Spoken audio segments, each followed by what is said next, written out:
Hey everyone, welcome back to the Sports Psych Show. Thanks so much for joining me. Today we're going to be talking skill acquisition with Professor Mark Williams and Professor Nikki Hodges. Welcome back both. Hi Dan. Yeah, thanks Dan. Thanks for another invite. Great to see you both again. You've both been really busy, and we're going to be talking about a paper you recently wrote. Before we get on to that, let's do some introductions like we always do. Nikki, if we come to you first. Nikki, tell us a little bit about yourself and your work.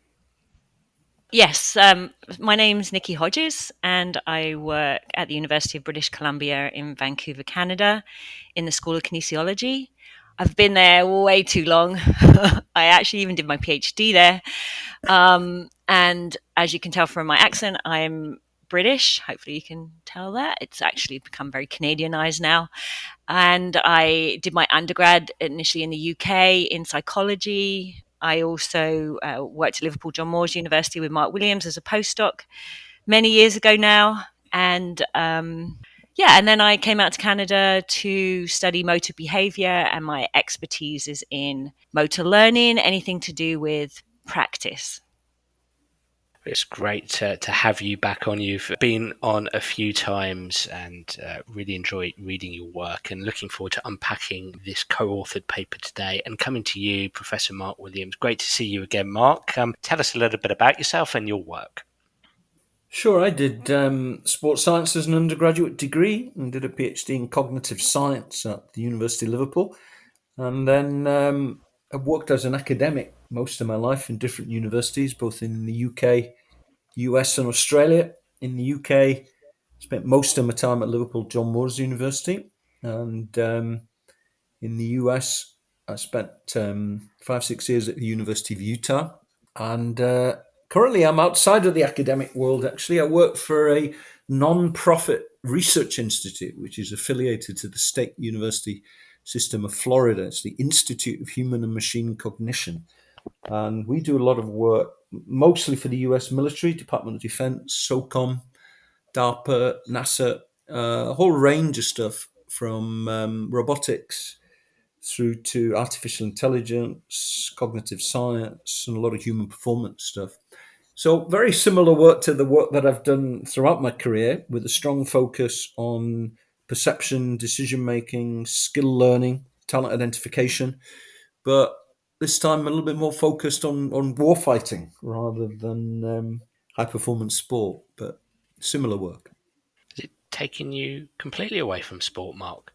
I think in terms of the methods, the paradigms, the questions, it's pretty much very similar work. I still do some work in sport, of course, but it's just a different group of performers. But the questions are pretty similar.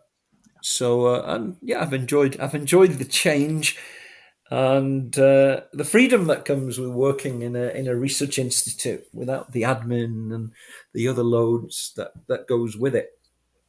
Well, this year, you've both written a paper titled Effective Practice and Instruction, a skill acquisition framework for excellence.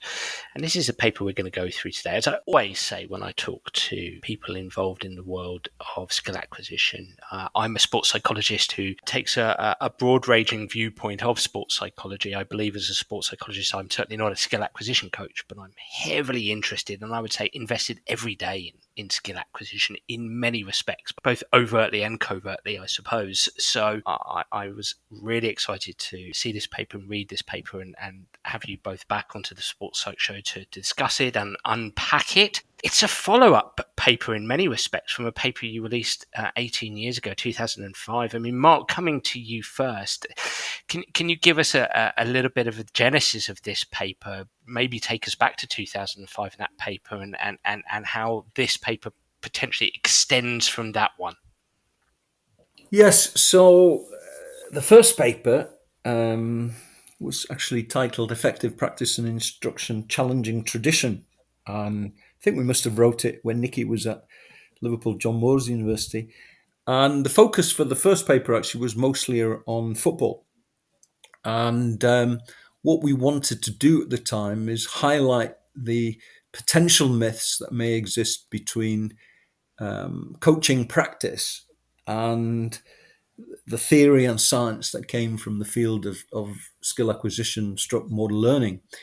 And what we did is we presented 5 myths as we classified them at the time. The first myth was that demonstrations are always effective in conveying information to the learner. The second one is that specific block practice of a single skill is essential for skill learning. The third one, that augmented feedback from a coach should be frequent, detailed, and provided as soon as possible after the skill has been performed. Fourth myth, prescriptive coaching is always better for skill acquisition than instructional approaches based on learning by guided discovery. And then finally, the myth that game intelligence skills are not amenable to practice and instruction. So in the original paper, we sort of tried to synthesize current practice, try to review the research evidence, and highlight these potential myths that existed at that time. And about 6 months ago, Nikki and I thought it would be good to revisit this particular issue. The original paper has been very well cited, by the way. It's been cited over, almost 1,000 times. So we thought, well, obviously people are interested in it as a topic and a field, so let's revisit it. But this time we thought we'd take a slightly more positive approach to it, in that rather than highlighting 5 myths, that we would actually bring to the fore a number of action points that we feel that coaches should be proactive in trying to integrate into their coaching practices. And at the same time, we wanted to give a little bit of synthesis or our thoughts about the field of skill acquisition and how it had possibly moved forward as an applied domain over the last couple of decades. So I think that was the original backdrop, and then of course we go into the different action points. As you mentioned, there are 5 action points which are grouped together around this skill acquisition framework for excellence, which we're going to unpack. But also, you mentioned there, Mark, that you do briefly cover the progress of skill acquisition over the past couple of decades. And I suppose a question to both of you: what have your experiences been? I mean, whether it's since 2005, since you wrote that paper, or further back, what's your experience on progress in the area of skill acquisition? What have you seen? What are the things that really come through where there's been some transition, some improvement? Yeah, I'll briefly comment. I mean, when we were thinking about this paper, I think definitely podcasts. Good job, Dan, and of course Rob Gray, have helped to educate on what skill acquisition is. And I mean, I think there's always been quite a lot of research on the area, but seeing skill acquisition as a sports science in its own right has started to become more popular recently. In Australia, Damien Farrow, for the past probably 20 years, has been a big leader in skill acquisition from an applied sports science perspective. And it's been slowly taken up over the past 10 years in the UK, Europe, and somewhat North America. Still very slow. And I think partly I think that the fact that in the UK and Europe, it's sports science departments often. In North America, we're kinesiology or human kinetics. So it has a much more of an exercise and health focus as opposed to the sport focus. Mark, I'm sure you've got some comments there. I mean, briefly, I think the field has grown over the last couple of decades. There's been a growth probably in the amount of skill acquisition that is covered in coach education courses across different sports. So there's certainly increased awareness. As Nikki said, podcasts, there's been a few popular science books out there as well that has touched around some of these topics. I think that the number of roles, certainly for full-time skill acquisition specialists in high-performance sport, remains quite small. There are a few people out there who are employed as skill acquisition specialists, but it's probably a handful. But it's definitely growing. There are now frameworks like they have the Expertise and Skill Acquisition Network in the UK, Irish Skill Acquisition floating a similar network. So, as Nikki said, there's been a network in Australia for a while. So it's growing. It's just slow, and maybe, I mean, I've been one has always done a lot of coach education work. I'm still probably a little bit disappointed in regards to the extent to which skill acquisition specialists are working with coaches on a day-to-day basis to try and better enhance the return on every hour of practice. Because that's ultimately the challenge. The interesting question is, for every hour of practice, how much of that time actually transfers to an improvement in performance in competition? And that's a very hard thing to measure, if it is at all measurable. But I guess if we could measure it, I suspect we'd probably be quite disappointed.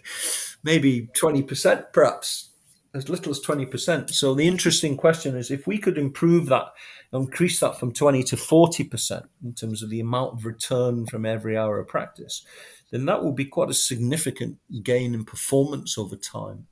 So I think we need to do better at integrating skill acquisition specialists to work more closely with coaches at the coalface, so to speak, in high performance sport. It feels like a wonderful segue to start unpacking what feels like a great contribution from you both to enhance the popularity, the growth of skill acquisition across high performance sport.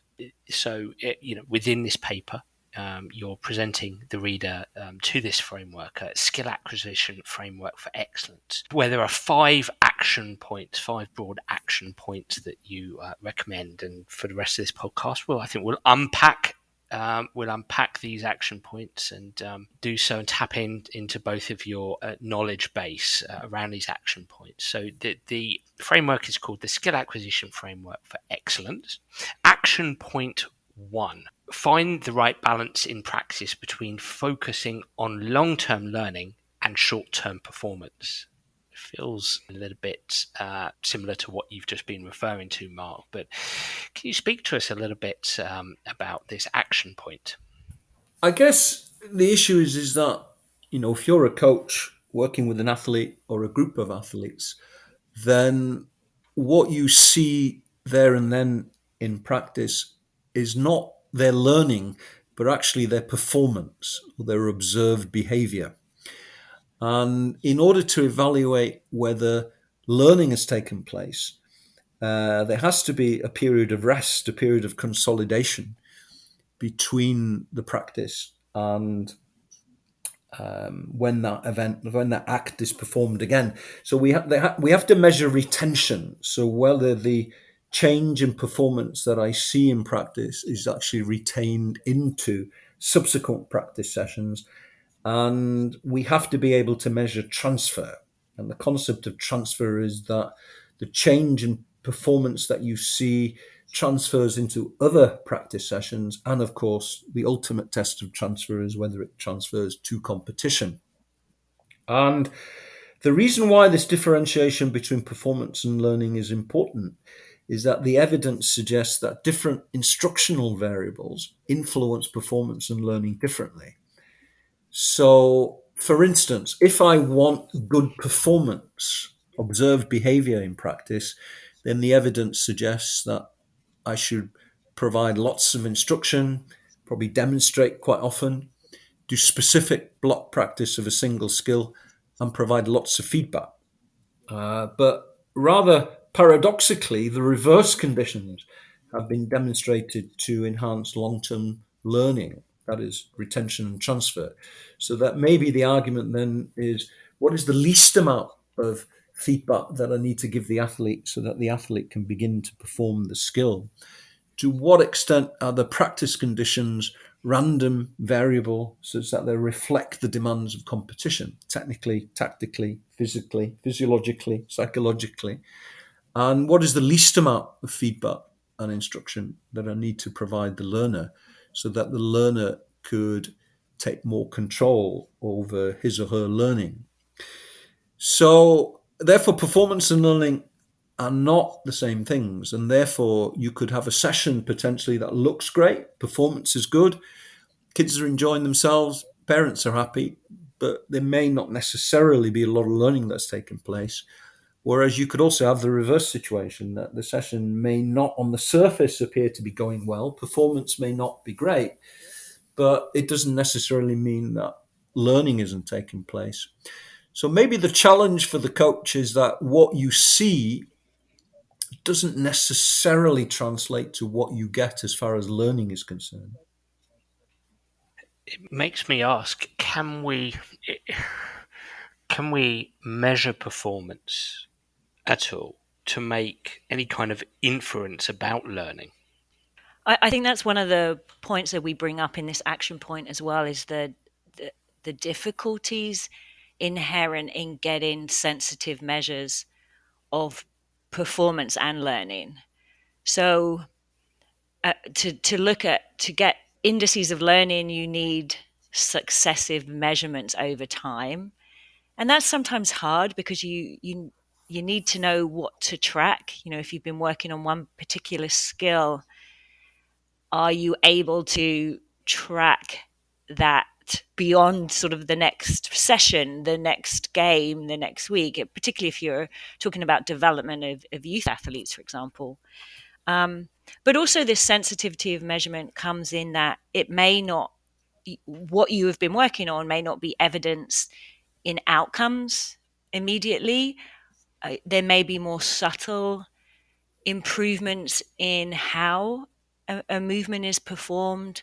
And unless you're measuring that, you have the sensitivity in video analysis, ways at getting at efficiency of performance, sort of coordination of kinematics, positioning, decision making, then you won't see learning taking place. And then, of course, that can be difficult for a coach as well as for an athlete if you're asking them potentially to trade off performance for long-term learning.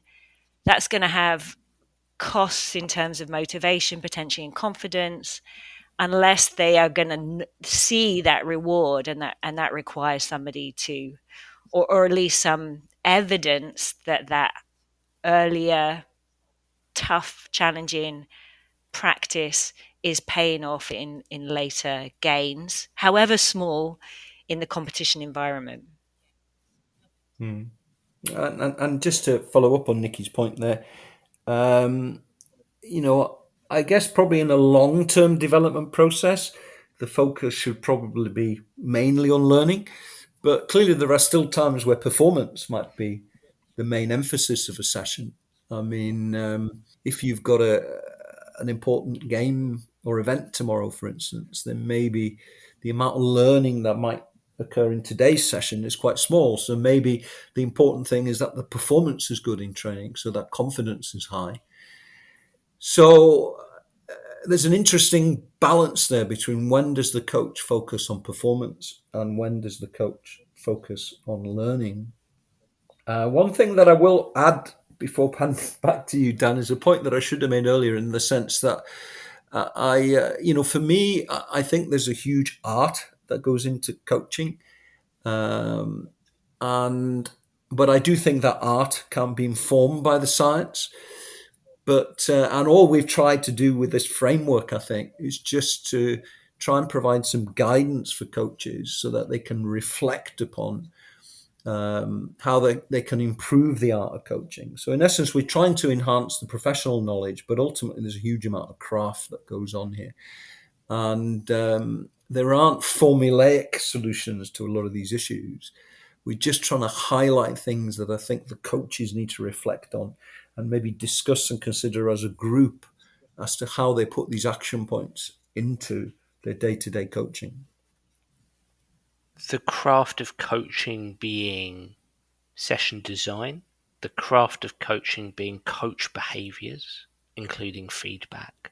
Yeah, I mean, essentially, because you can't see immediate learning, you've got to decide, well, is short-term performance the main driver or long-term learning? And that impacts, when do I provide instruction? How much instruction do I provide? How do I structure practice?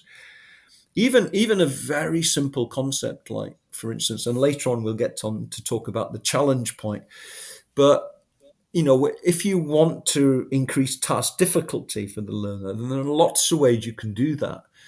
For instance, providing less instruction makes the task generally more difficult. Providing more variable random practice, increasing stress, providing less instruction are all ways that you can make the task more difficult. But it still comes down to the coach's craft knowledge in terms of how he or she decides to increase difficulty. So whilst we can provide some guidance through science, there's still a strong experiential component to this. I'm thinking of a strong pedagogical process, for instance, is checking for understanding, testing for understanding. I'm thinking recently of an experience I had where I was just having a conversation with coaches within a specific sport where we were having a conversation about performance versus learning, and perhaps they were slightly performance oriented rather than actually helping engaging their athletes in a process of learning. And I felt that could be improved through their checking for understanding. So simply asking their athletes questions about what they've just experienced, and testing for understanding. Mm-hmm. So as part of a session design, as sort of a test retest kind of protocol. Would I be along the right lines in terms of how a coach might go about thinking of learning as opposed to just, hey, we just want to go out and perform? I think this sort of nicely aligns with ideas about goals of practice, that just having both of course the coach has those in mind, but I'm not sure they're always to do with, okay, is this a practice session or part of a practice session designed with learning in mind, or are we preparing for the upcoming game on the weekend? You know, or is this about more maintaining our current level of performance and honing in those skills that we are good at? And I think that's definitely a communication piece. There's, even from the deliberate practice framework of Anders Ericsson, the idea of engaging in deliberate practice is one where the athlete needs to have the capacity and readiness to engage in skills designed to improve performance. So unless the athlete understands that this is an activity designed to improve performance, then they may not be ready to or engaged in a way to take part in that activity.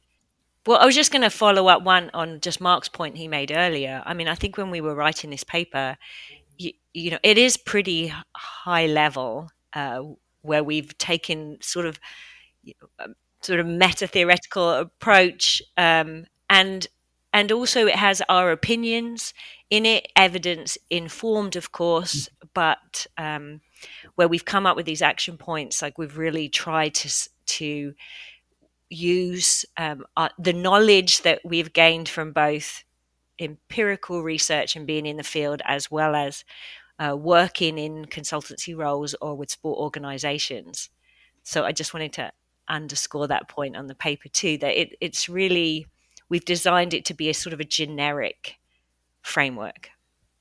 Sure, but reading through it, I'd also add that, and this might sound quite simplistic, I think this speaks to both of your points, that even if just a coach considers their session design from the perspective of, is this a performance moment or is this a learning activity or session, that thought process in and of itself is possibly a move forward for many coaches, because many coaches don't necessarily disseminate between learning and performance. No question, just a thought.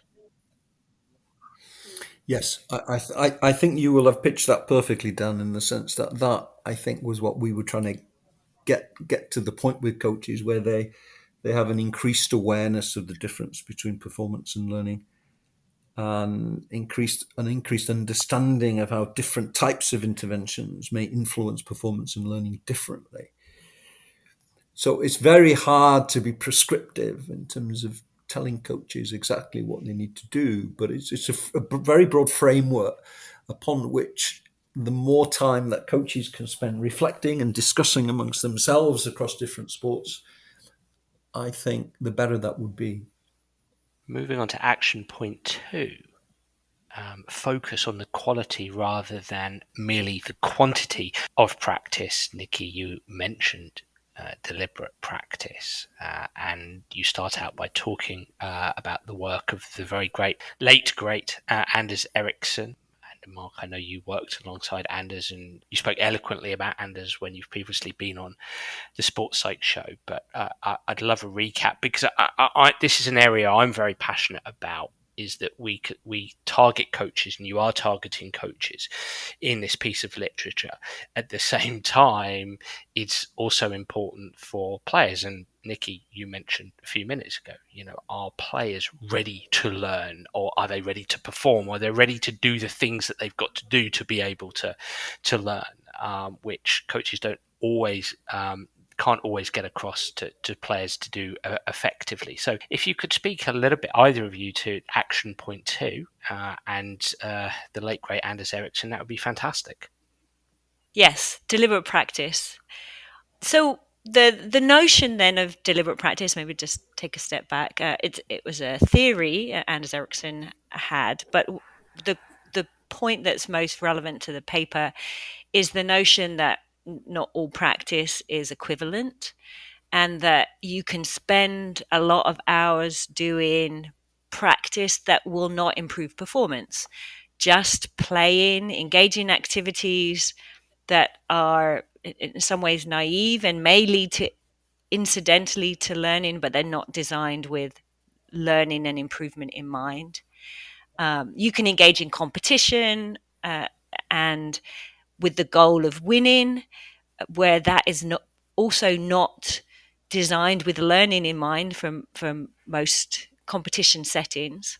Whereas deliberate practice is therefore focused on improving current skills, so working and identifying what potential weaknesses are, how then designing activities that get to the next level, often coaching formed activities that are repetitively practiced in a way that's designed on current principles of good practice, with feedback regularly and when needed, to just make sure that the isolated skill is improving and that the right type of practice is taking place. I think with deliberate practice theory, though, it was really focused on sort of the development of expertise, or a really long-term view of improvement. And so then the details about what quality practice actually looks like were not flashed out in deliberate practice theory, just because of the nature of the theory. And so that's where I put my motor learning hat on and say that's where you go to the motor learning research and what we know about principles of good practice to get the details about what deliberate practice is. And I could talk about the challenge framework there, but I'll let Mark to see if he has follow-up. Yeah, just to comment that what Anders would suggest, I guess, that we need to avoid the onset of arrested development. And we therefore need to make sure that we develop practice that is sufficiently challenging and that allows athletes to work on specific areas of weakness. And clearly there's a big differentiation there between maintenance practice and what Anders would call deliberate practice, but I'm equally happy to call growth practice. And I suppose the interesting challenge for coaches, I guess, is that, there's two big challenges here, really. I mean, firstly, what's the optimal balance between maintenance practice and growth practice? It's maybe a little bit akin to our earlier discussion about when do you focus on performance, when do you focus on learning. But so that's one challenge for the coach. And then the second challenge, of course, is that if you've got in your coaching session, for instance, if I'm working with 16, 14-year-old girls, coaching them netball, then, what each of those girls have different strengths and weaknesses potentially. So one person's maintenance practice is another person's growth practice. So coming back to this concept of, what is the return we get on every hour of practice? Erickson would argue, of course, that we only get a return if we're engaging in growth practice. But then, as I said, when you've got kids of varying levels of ability, then the differentiation between what is maintenance practice and what is growth practice becomes quite difficult. So it's a real challenge for coaches. Nikki, I think of deliberate practice from the perspective of four key qualities. It's highly specified or specific. There's some form of measurement. There's feedback. There's repetition. But as you mentioned, adding in evidence from or models from skill acquisition literature can bring alive deliberate practice even more, and that's what you've done. And you've been on this podcast, the Sports Site Show, and discussed this with your colleague Keith, and that's about the challenge point framework. Can you talk to us a little bit about, because you bring this to life in this paper, can you talk to us a little bit about the challenge point with reference to deliberate practice? Yes, for sure. Yeah. So Keith Lose and I wrote this paper.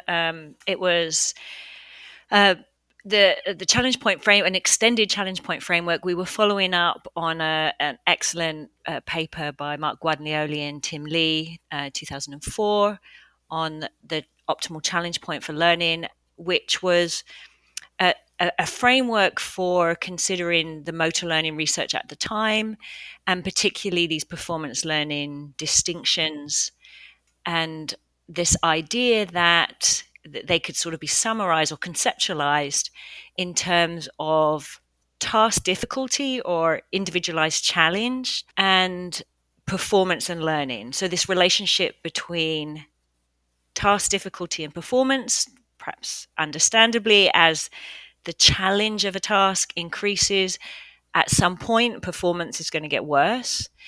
And although that's maybe not good for short-term performance, this idea of an optimal challenge point is that just as you get outside sort of current capabilities, as performance starts to drop off, then this actually is the point when learning is maximized.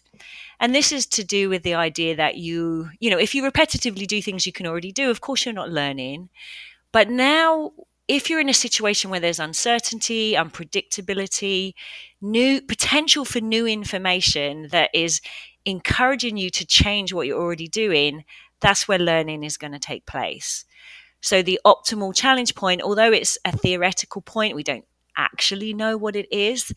The practical idea of it is that if you are just going through activities that you can already do, you're not in an optimal zone for learning. So you want to encourage these novel conditions to bring about learning. And in the extended challenge point framework, we also talked about this intersection with the specificity of the activities to the later competition environment, such that, of course, these challenges need to be specific to the context, the conditions, particularly the processes that are needed in competition as well. Mark, anything to add there? I guess I could argue that specificity and challenge are not necessarily exactly the same thing, in the sense that, well, firstly, I'm a big proponent for specificity. For me, I think practice environments need to reflect the demands of competition, match play as much as possible. And then you get into the debate around, what is the relevant importance of repetition versus specificity. So is it better to have high specificity and low? Well, ideally, of course, we all want high specificity and high repetition. But if you had to sacrifice repetition for specificity, would you go low repetition, high specificity, or high repetition, low specificity? Personally, I tend to think that specificity is important. So I'd actually be happy to sacrifice repetition to have high levels of specificity. So I think that point needs to be differentiated. And I think you can manipulate repetition and specificity differently to create different levels of challenge point. Maybe one point that, picking up on the previous point that I made around this concept that when you're working with groups of athletes and what might be one athlete's maintenance practice is another's growth practice, I think also the concept of individual differences needs to be considered in regards to how you apply the challenge point framework. In regards to, what is the optimal balance between maintenance and growth practice, and what are maybe some of the individual differences, aptitudes or characteristics that may determine, for instance, whether an athlete is able to deal with high levels of growth training, and others may not be able to deal with such high levels. So unfortunately, there hasn't been a lot of work done on this particular topic. But I think fascinating questions are how maybe some of the psychological characteristics like grit, resilience, mental toughness, perfectionism may mediate both sort of challenge points and maybe this issue around repeatability and specificity as well. Can I jump in there? Please. You're jumping ahead on the action points, Mark. Come on, wait for the individual difference bit. But I know that's that. an I'm impatient, Nikki, you know that. I do know that. Yes, I wanted to just follow up with the point that Mark was making about repetition and specificity, because this is also something we discussed on the podcast with you last time, with Keith Lose. This example of high specificity in golf, maybe in chipping, for example, Yep. where that you if you actually play a round of golf, then you may only have a couple of chances to demonstrate that shot, and it will follow lots of other shots, but you'll only get a few repetitions if you really want game-like conditions. And you can give that example in any kind of sport situations where the realism is that you maybe only get a few opportunities to touch the ball or make these decisions. Of course, though, you'd want to trade that off in practice where you're going to sacrifice some of that specificity to competition to get the repetitions in the action within some constraints still, though, that you maybe want to be practicing that action following something that's likely to happen in a game situation, or you don't want to be doing a putt perhaps before you do a chip shot, because that wouldn't happen in a golf situation. Okay, I'm not a golfer, so I'm not sure if my example You haven't seen my works putting, there. Nikki. When I putt it off the green, I've got to chip it back onto the green. I'm pretty sure you that's don't. why I'm a sports psychologist now, not still a pro Yeah, golfer. I'm pretty sure you don't do a chip shot After following a putt, but then by and large, not. You are correct. no. Okay, thank you. Well, can I just follow up there, Nikki, in the sense of saying that I suppose we appreciate that one of the biggest challenges for coaches is how do they create practice sessions where there is a high level of specificity, because it's hard to recreate a lot of those stressors. But at the same time, we know, of course, that stress, however it's induced, changes the way that we perceive information from the environment, changes the way that we perform movement skills. So then if we don't recreate those stressors in practice, what are we actually practicing? So then I come back to this issue of maintenance and growth again, in the sense that I think high repetition is probably great for maintenance training. But then if you want to create learning environments, then do we not have to create practice conditions that are highly specific? And then a very practical example, take it to the extreme. What learning might come from, for instance, from playing one chip shot on the 18th green at the Open Championship from the bunker relative to practicing that shame shot 100 times outside of that context? It's an interesting question in terms of how much learning occurs. We don't have the answer, of course, but this comes down to the art again of coaching, of how do we create specificity, and what is the relative importance of repetition specificity in those kinds of contexts. But you see, this is where I would come in as somebody, a practitioner at the coalface, and obviously, given that I have a fairly strong background in golf, having played the game professionally, coached as a PGA coach, and then been blessed to work for 18 years as a sports psychologist. I was lead psychologist for England Golf for a period and worked with golfers on both sides of the Atlantic. So what I can say is that I think this is where a lot of coaches are listening. I think golf is, I'm not going to say golf is a vacuum, because I know lots of coaches across all sports are listening to both of you and other academics in this area, because I think best practice is improving. That really, it's now, I would say, anathema to go out onto the range and just beat golf balls all day. You go back 20 or 30 years, that's how you did it. And I'm not saying that doesn't exist. I know our mutual friend Dr. Ed Corlin now does a lot of work at the coalface in golf, and he constantly says to me, Dan, I just can't believe how they practice. I can't believe they're so much block practice. But I would say it's better than it was a couple of decades ago, where that's very low specificity, if you like, to speak to both of your points. But I think there's great practice out there, and when you've got quite a lot of domain specific knowledge like I have in golf, I can give you a raft of ideas from chipping from sort of low specificity to high specificity, just taking a chip from the same place every single time for a couple of hours or roughly the same place is different to throwing 10 balls in the rough, 10 balls in the bunker, 10 balls onto a clean lie, and alternating between shots. And then potentially, something we used to do heavily at England Golf was add in a consequence, to start to dial in some pressure there, for example. And then to speak to your point, Mark, then we take it out to the course and they've got one chance, and we're striving to put pressure on there. So I don't think anymore that somebody just goes around the green and throws a bag of balls down and does it from the same place, and that stems from this literature. Don't do it like that. Add variability, add randomness, add consequences, add a game, add consequences, then take it out onto the course, put a card in your hand, put some pressure on yourself. It is all thrown into the mix.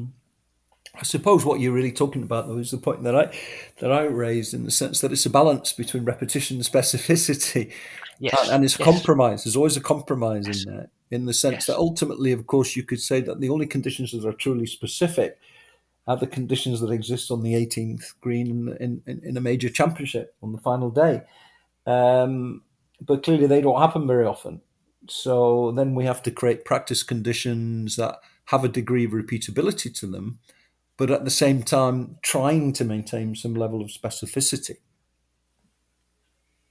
Yeah. Well, and self-efficacy really comes into this, Yes, which is for me pretty robust and very individualized. We'll come on to the individual piece, but it's very individualized in as much as I've listened to some golfers where I've had a conversation around trying to turn down the volume of block practice, only for them to sometimes say, yeah, but just the very notion of me hitting more golf balls than everybody else, just that very fact that I'm presenting to myself is something that helps me feel great. Yeah. That's probably the one single area where the literature falls short more than any other, because most of our observations based on the science are based on how groups of individuals respond to different types of interventions. And we've rarely sort of begin to look at the variability within groups.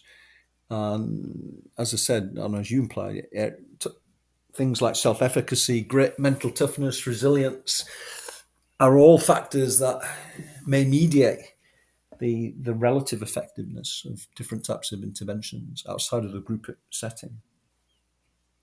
Well, We're sort of speaking to action point 3 and to a degree action point 4, I think, but action point 3, just create practice conditions that are specific to competition, creating task specific versus task generic skills in the development of expertise. I don't know, just a question to you both. I mean, have we pretty much covered this, or is there anything else to say here? I think one of the other things that came up in this section was, I suppose, this idea of general skill development that could be brought about through technology or through donor sports, diversity of skill development as kids, and this idea that the sort of more sampling and diversification potentially shows up as later sport specific expertise in whatever the domain is.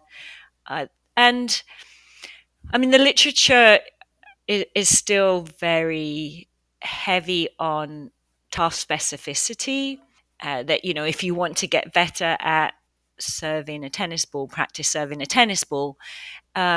And the support for sort of generalized sports skill training through, you know, training concentration, training reaction time, is poor.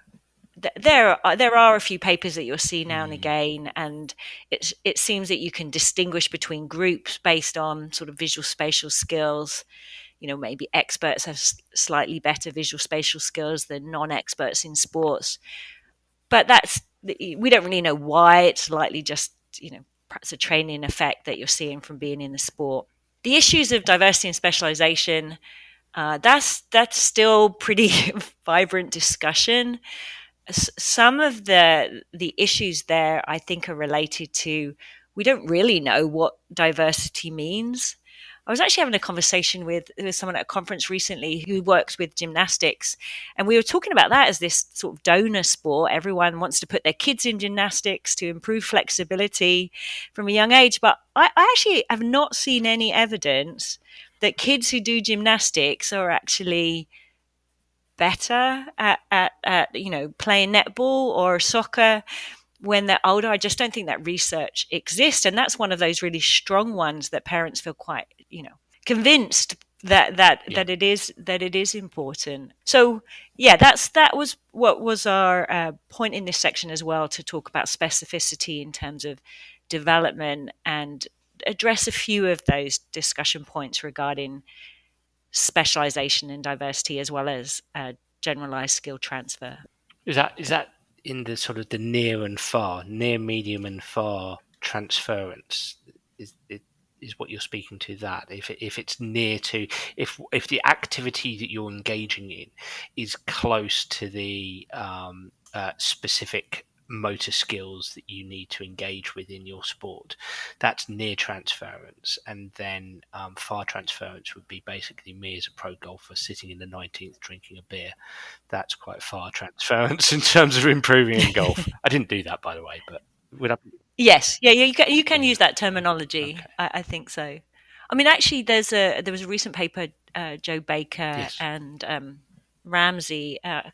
I think it was one of his students wrote on even definitions of diversity in sport involvement. That we talk about multi-sport involvement, but we really don't know, is that one sport, one extra sport when you were 5, or 4 extra sports up until the age of 7?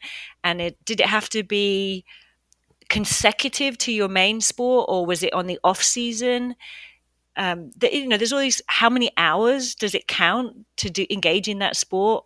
Is it the fact that you played tennis for 1 year is now going to make you an expert in soccer? I think there's a lot of definitional problems in some of that research on diversity and specialization.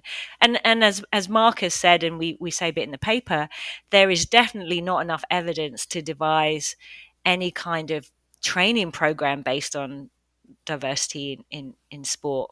I mean, maybe Mark, you want to follow up there?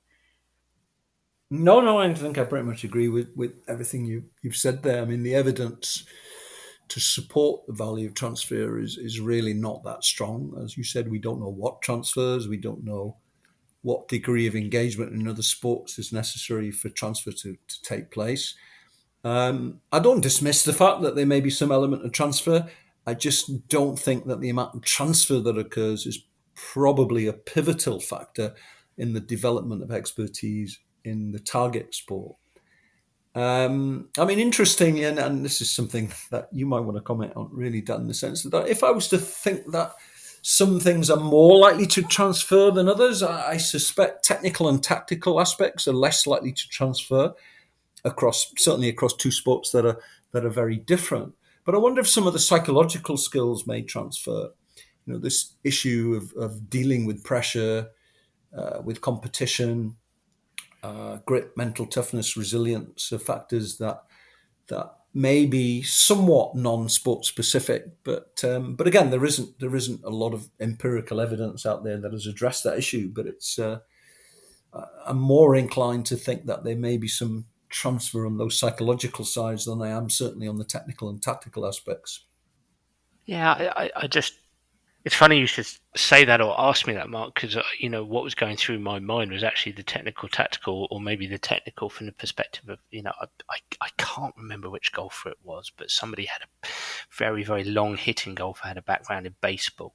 But again, it's a case study of one. So, because I'm thinking of in baseball, you're loading up onto your right side and then releasing the bat through the ball, and that's pretty much, if you were to sum up a golf motion, that's not dissimilar, or it's pretty similar, and sort of there was an article in one of the golf journals around that, or sort of hypothesizing that the experience of doing that is, as a young player in baseball, there's a donor type element to golf, and I'm obviously thinking, and I think you've spoken to this before on the podcast, Mark, that in team invasion sports, if you're involved in sports where there's a sort of a search, decide, execute, or perception action element to all of them, isn't there?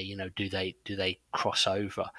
And I think to speak to your question again, all I can think, all I can hypothesize, if I'm somebody who engages in sport at a very young age, and I experience mistakes, lost, failure, and I listen to people who sort of tell me to carry on and keep going and be disciplined, and that psychosocial element of the environment around me is giving me messages that helps me with persistence and grit, like that maybe is where there's a kind of a persistent behavior across sports, because I'm receiving those messages. Does that kind of make sense?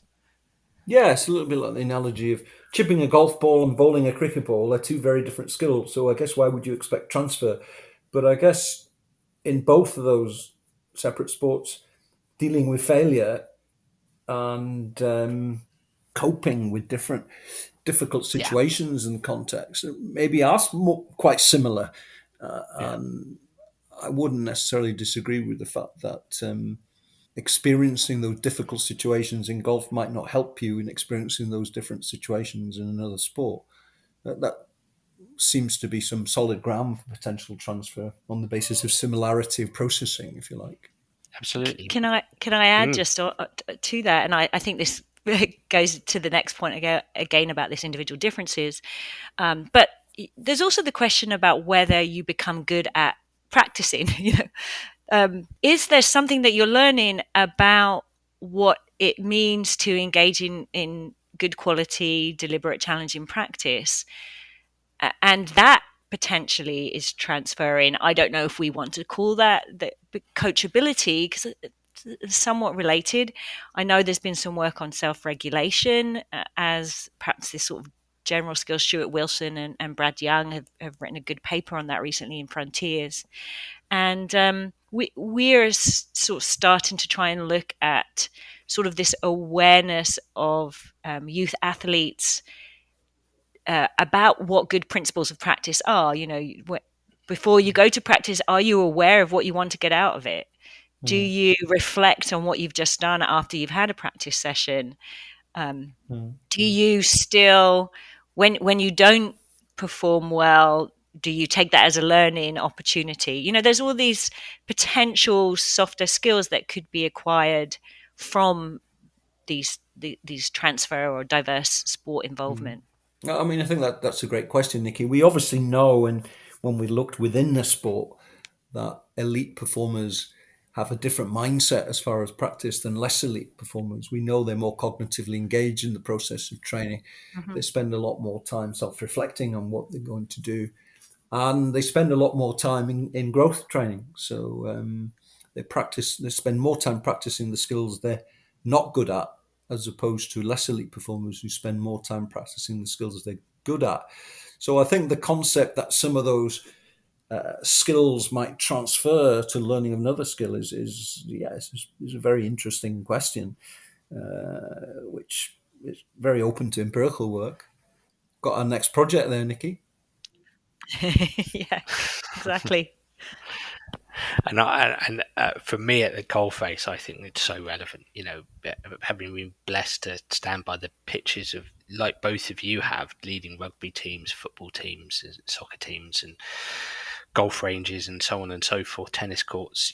I do believe that the vast majority who progress to where they want to get to, if they're looking at to become adult elite competitors, professional competitors, if you like, are fantastic practices. I really think that's a strong mediator. We've been dying to get onto action point 4 because we've been sort of mentioning this and alluding to this all the way through, but considering individual differences in how learners respond to various interventions, as you've both mentioned today, and as you write in this piece, the science is very much invested in the general audience, if you like, the general viewpoint. But when it comes to individuals, there could be a lot of individual differences that make a difference to how somebody learns skills and performs skills. To either of you here, can you speak to individual differences in how learners respond to various interventions?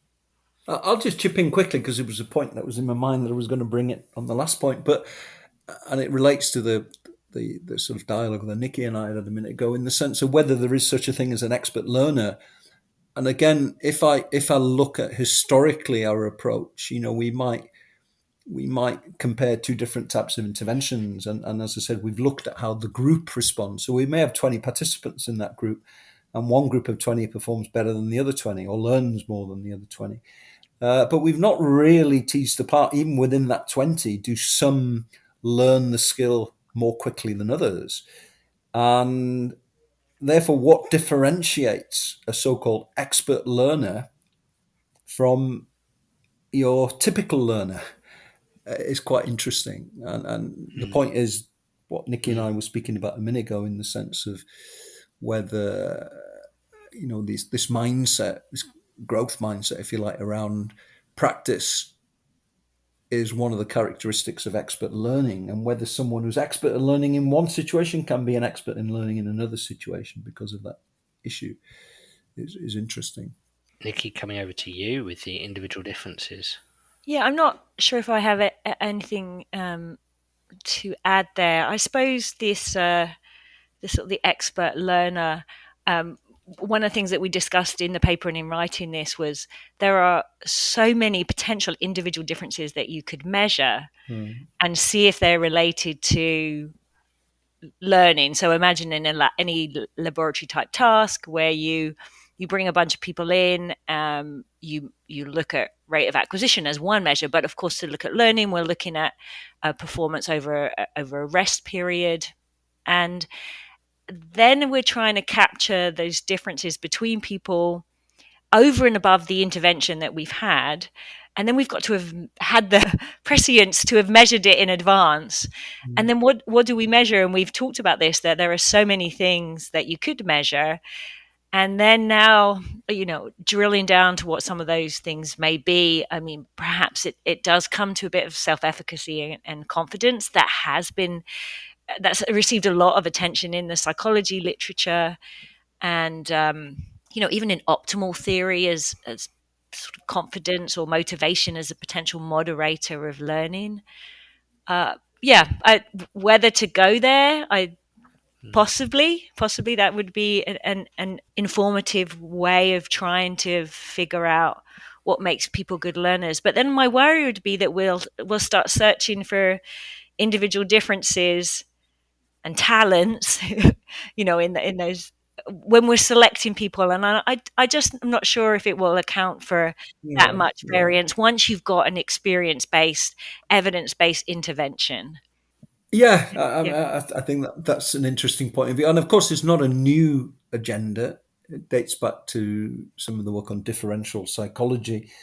So it's a relatively old agenda, but not an agenda that has been well addressed over recent decades. I think Nikki raises some good points of caution there in the sense that it can be perceived to be the search for a holy grail. There's so many, for instance, psychological characteristic aptitudes that can be measured, and how much of the variance they account for, we don't really know. But ultimately, these are empirical questions, and I think we need to do better at trying to begin to look at these issues a little bit more. I think they're fascinating from a coach's perspective. I did a workshop, for instance, for a professional football team going back a while back, and one of the questions that the coaches raised was when I was talking about different aptitudes of dealing with maintenance and growth training. So the question was, so therefore, what we need to do is identify the kids who are able to deal with high levels of growth training. And how do we do that was the question. And, it's an interesting question.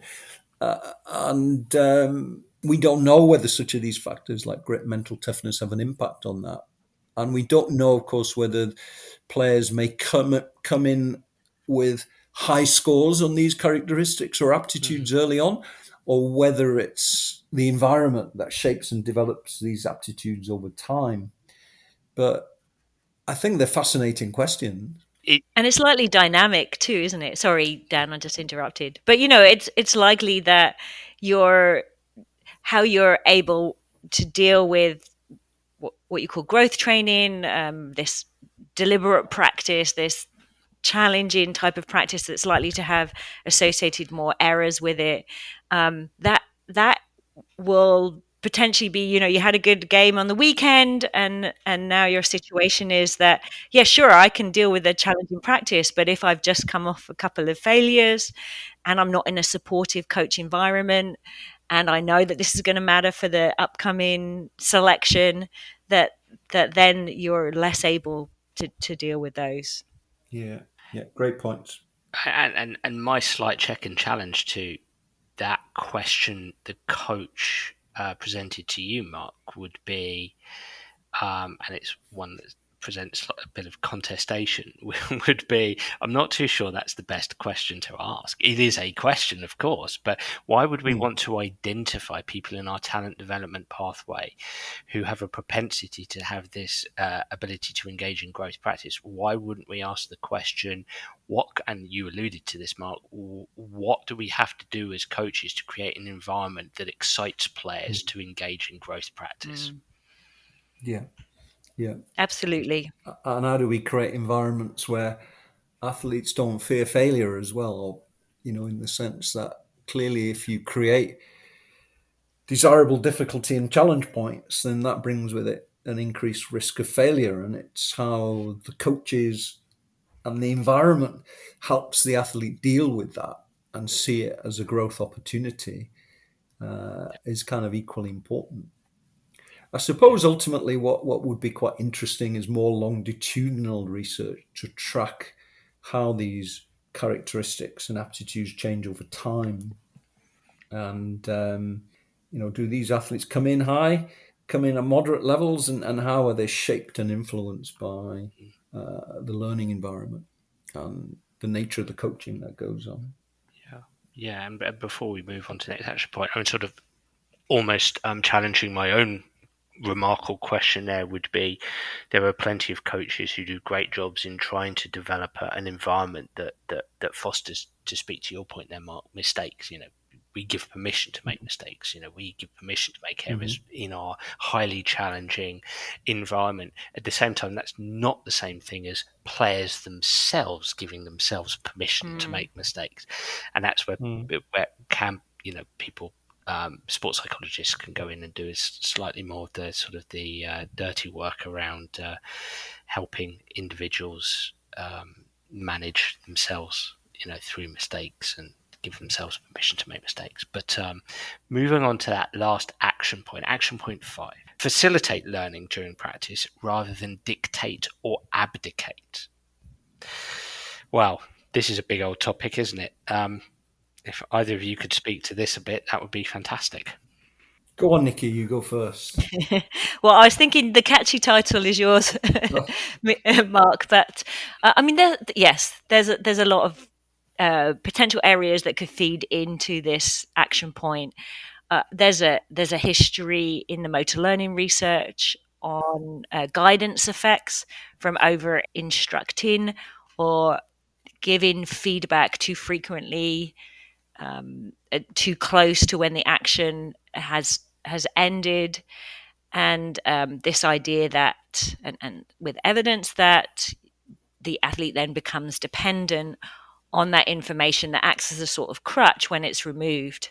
There's also research on self-directed practice intervention, so that shows some positive effects. That the literature is a little bit mixed, but when you give athletes autonomy over choosing when they want to receive feedback or choosing when they want to switch between different skills, that's better for learning than coach directed or experimenter directed information or experimenter or coach directed decisions. And then also just a lot of the work from the constraints led approach, which is showing that when you if you want to bring about a particular action, you don't have to do it by telling people to just, okay, kick harder or kick here or change this, very sort of prescriptive oriented, that you can bring about changes in performance through creative means of manipulating task constraints. Now, it might be instructions, and we know there's a literature on instructions showing that those that are more sort of holistic or externally focused tend to lead to better learning outcomes than those that are much more sort of body focused and specific. So yeah, there's probably about 5 or 6 different areas that I briefly spoke about there. Mark, did you want to add? Yeah, just to talk along the continuum there. I mean, I think there has been a positive change over since 2005 and the original paper, in the sense that I think at that time, 2005, it was most coaches were very prescriptive, very hands-on, and I think there's been increasing awareness of the benefits of more hands-off guided discovery approaches to instruction. So I think we've made that shift generally across a lot of sports. I suppose that the challenge comes if you take it to the extreme, in the sense of when becoming more hands-off becomes an excuse to abdicate to some degree. And I'm a big proponent of the constraints-based approach. But then the potential downside of it, of course, is that the coach may possibly just allow the kids to play without constraining the learning environment in a manner that would optimize learning.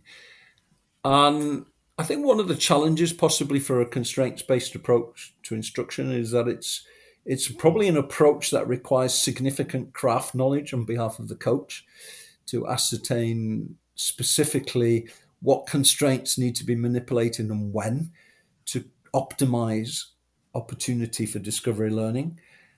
And if coaches don't have that craft knowledge and the experience, then it may be akin to abdicating a little bit. So maybe that's an issue of coach education as much as anything. But arguably, there's a very thin divide there between facilitating and guiding behavior and just allowing the kids to play on their own, if you see what I mean, Dan. Absolutely. And again, through my own lens of the coaching world, I feel year on year coaches become progressively better at, and this is a broad brush statement, but progressively better at that facilitative piece, at the guiding piece, rather than, I suppose, to caricature it, just telling somebody what to do. I feel from the work you're both doing and others are doing, people are listening and they're becoming better at doing this. As you say, there's potentially a sweet spot to be had, and I guess, both of you, it's also about understanding that there probably is a time to tell somebody what to do and to engage an athlete in a what might be described as a direct instruction. So it's that's the craft that you speak of, Mark, isn't it? Yeah, yes, very much so. Even from my own experience as a coach, there's a lot of trial and error learning that goes on in terms of seeing how manipulating different constraints changes behavior. So there's Yeah. a big learning curve there. I mean, on a kind of a pragmatic issue as well, one of the points that I've raised a few times at various talks recently is this overall aim of what's the purpose of the training program, the practice activity that you're involved in, and to some degree, the kind of environment that you might facilitate to just develop a broad set of skills in kids in a sport so that they remain physically active and have enjoyment from the sport might be quite different to the kind of environment that you might need to facilitate the development of elite athletes. Hmm. And I suppose what I mean by that, and this may sound that I'm turning 360 degrees on the argument, but to some degree, if I'm coaching a group of kids and arguably these kids don't have the desire or potentially the attributes to become elite athletes, then maybe it's okay to be prescriptive. Maybe it's okay to provide lots of instruction. Maybe it's okay to do specific block practice and provide lots of feedback because performance would be good. The kids will enjoy themselves and they will learn something from it.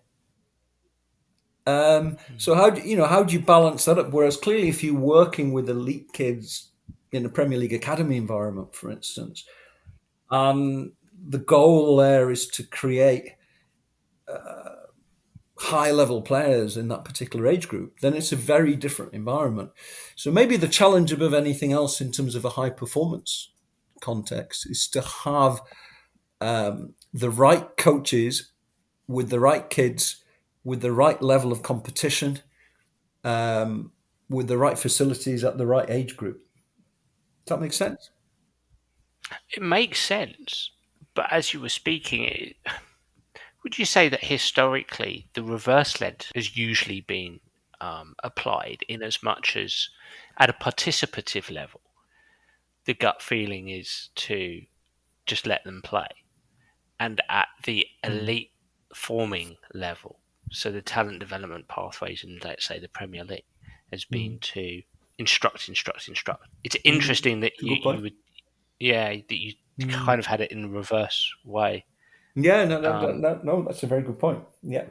So the question is, how do we get the balance there?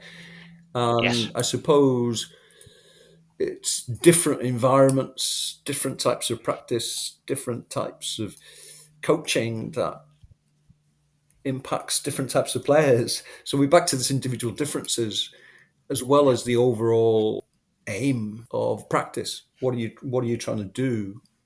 As well that some controversial points here, but I mean, I there is a lot of research that competency builds long-term participation. So I think the goal, regardless of the skill, potentially would be to keep kids involved, and that's where motor learning principles matter.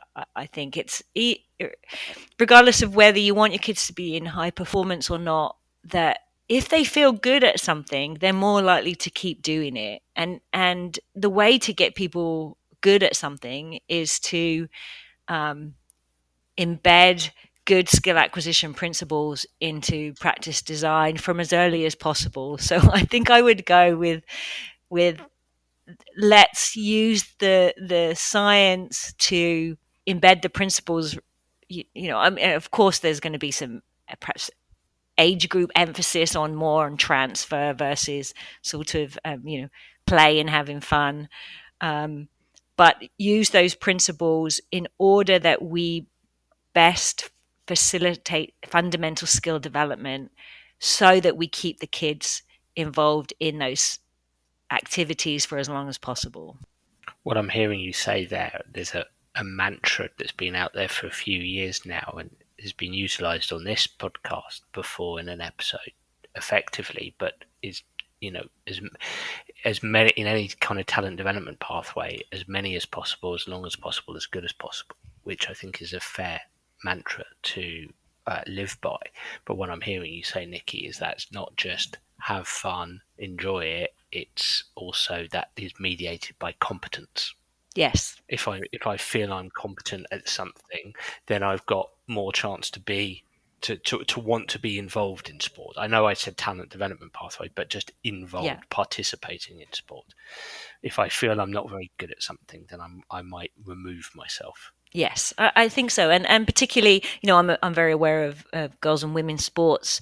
I have 2 teenager daughters who are playing sports at the moment, and there is both anecdotal and empirical evidence, anecdotal from myself, that feeling good and worthy on the team and having those skills at the age of 14 keeps them playing soccer or whatever it is. And if they don't feel very good, then they're not going to stay there. Yeah, that's a difficult balance, isn't it? Again, and I'm only empathizing from the coach's perspective again of the level of craft knowledge that's needed there, and it's all part of this debate around growth training and maintenance training again, in the sense that if your primary motive is that of competence and enjoyment, then maybe high levels of maintenance practice are beneficial. But then, as we've said, in order to progress from a skill development perspective, at some point you've got to increase the amount of focus on growth training. And then the downside of that is decreased performance, potentially decreased perceptions of competency. So you've got to balance those two things out again. And a lot of individual difference factors comes into it. In other words, coaching's hard. Very. I always say it's the hardest. I always say it's the hardest job out there. But then what I'd say is we actually probably need to do better in supporting coaches. So we come back to the original starting point for discussion here, in the sense that I still think that sports science has made tremendous inroads over the last few decades. But I think we've probably been less successful in regards to the amount of science that has underpinned effective coaching. So I suppose it's a call again for more work from people with a background in skill acquisition and coaching science to better support coaches in developing some of the competencies that we know are important towards successful coaching. So we need a more evidence-based approach moving forward, and more investment in that area is my final calls there. Well, I was going to ask you to wrap things up, both of you. I mean, is that your wrap up, Mark? A call for evidence based. Yeah, brilliant, perfect. Nikki, any wrap up from you? Read the paper. If you want to. Ever the marketer. Love it. Brilliant. Well, I suppose I've already presented this paper as a talk several times, and I think one of my takeaway messages all the time is that, I think the hope with the paper is that it will stimulate thought and stimulate discussion and interaction. And it's a call for the coaches to, as Nikki said, read the paper, but also self-reflect in terms of how does it apply to their coaching work, and maybe discuss it with other coaches within the same sport and across sports. And I think anything that encourages discussion around these topics would move the field forward. I think just very briefly, because I want to respect both of your times and we need to close, but I've got several things to say now. I think, as I've mentioned all the way through this episode, for me, what I'm experiencing, case study of one, as I say. Yeah. What I'm experiencing is there's so much of this being done better. And again, that's, because of the great work both of you and others in this area are doing across sports coaching science and skill acquisition science and sports psychology. So I think coaches are paying attention. I think Mark, you mentioned, coaching is the toughest of professions. And I wrote that in my book, Soccer Brain, when I said, coaching is the toughest of professions or hobbies that you could take up. And I actually think it's, in a way, embracing that toughness. I think it's the acceptance of that. And I don't know if coaches always embrace that, accept that, and go with that. Because I think when you do, you realize it is, in my opinion, it's a professional or hobby of professional judgment and decision making based on empirical evidence, based on experiential evidence, based on the context, when applied to the context that you're in. And I think that it's getting better, that landscape, because there's the proliferation of information across the internet, across podcasts, as you've both said, good books out there that you've both contributed and others have contributed to. So, I think it's getting better. It's just continuing to push, actually, and not be scared. And this is what this podcast is about. It's actually not being scared to dive deeper and say, actually, let's look at the complexity and the nuance, and let's embrace the toughness. And actually, let's actually, I think today, if anything, we've given. We've talked about the empirical evidence, but we've also been quite vulnerable and said, well, we're not 100% sure about this, or we're not 100% sure about that. And that's okay, and I think it's actually giving coaches permission to say, it's okay that I don't 100% know, that I'm actually going to talk to others about this and develop communities of practice around this and have good conversations around this and experiment every day around this. Anyway, that's my ramble on that one. No, great summary, Dan. Agree with you wholeheartedly. All right. Well, look, just very briefly before you go, first coming to you, Nikki, how can people follow you, find you, follow you, and get in touch if they'd like to? Probably the best way is to send me an email. I'm just my name, nicola.hodges@ubc.ca. I have a lab website where I post all the articles, and there's information about the research that we're engaged in. And I won't mention Twitter or X or whatever it's called now, because just as I got on that bandwagon, it's all changed. Yeah. Okay. Okay. And Mark, how can people find you, follow you, and potentially read this paper? Sure, I tend to stay under the radar as far as social media is concerned, Dan, but email is always a great way to reach me, and I'm usually pretty responsive. mwilliams@ihmc.org. Brilliant. Hey, thank you both. Thank you, Dan. It was great to chat again, and I hope you get lots of listeners. Yep, pleasure. Good to chat again, Dan. Well, everybody, I really enjoyed that podcast, and I'd love to hear what you, the listener, think. So please do get in touch via Twitter or Facebook or through my website, danabrahams.com, to tell me what you think of the show. And if you do have any suggestions, I'd be delighted to hear them. I'm already looking forward to next week's episode. Bye for now.